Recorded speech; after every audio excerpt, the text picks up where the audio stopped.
நான் ஏன் பிறந்தனோ தெரியல, என் வாழ்க்கையில மட்டும் ஏன் இவ்வளவு கஷ்டம்னு எனக்கு புரியல. எங்க போனாலும் நான் செஞ்ச ஒரே ஒரு சின்ன மிஸ்டேக் தான், ஒரே ஒரு சின்ன பாவம் தான். அந்த பாவத்தினால மீண்டும் மீண்டும் மீண்டுமா எல்லாரும் முள்ளு குத்துகிறது போல என்னை குத்தி குத்தி குத்தி என்னை கஷ்டப்படுத்திட்டே இருக்கிறாங்க. இது எனக்கு மாறுமா மாறாதான்னு தெரியல, என் வாழ்க்கை இப்படிதானா அப்படின்னு கலங்கி தவிச்சுட்டு இருக்கீங்களா? இந்த காரியத்துல இருந்து எப்படி நான் வெளியே வர்றது அப்படின்னு யோசிச்சுட்டு இருக்கீங்களா? உங்களுக்காக தான் தேவன் ஒரு வார்த்தையை சொல்லுகிறார்.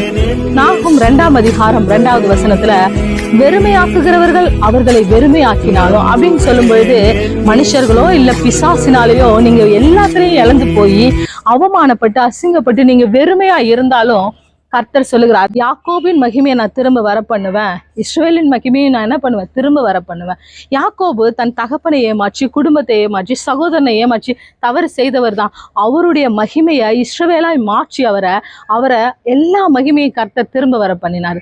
அது போலவே ஆண்டவர் சொல்றாரு, அதே நாகும் 2ஆம் அதிகாரம் 1வது வசனத்துல சொல்லப்பட்டிருக்கிறது, உன் அரணை காத்துக்கொள், உன் வழியை நீ செவ்வைப்படுத்து, உன் அறையை கட்டிக்கொள், உன்னை நீ ஸ்திரப்படுத்து அப்படின்னு கர்த்தர் சொல்றார். வேத வசனத்தை வாசித்து உங்களுடைய அரணை ஆண்டவருடைய ரத்த கோட்டையா நீங்க மாற்றுங்க. கண்மலையா இருக்கிற கர்த்தரை உங்களுக்கு அடைக்கலமா வைத்துக் கொள்ளுங்க. உங்களை தேவனுக்குள்ள ஸ்திரப்படுத்தி கொள்ளுங்க. வேத வசனத்தினாலும் ஜபத்தினாலும் உபவாசத்தினாலும் நீங்க ஸ்திரப்படுத்தும் போது, மீகா 7ஆம் அதிகாரம் 8வது வசனம் சொல்லுகிறது, என் சத்துருவே எனக்கு விரோதமா நீ சந்தோஷப்படாது, நான் விழுந்தாலும் நான் மீண்டுமா எழுந்திருப்பேன்.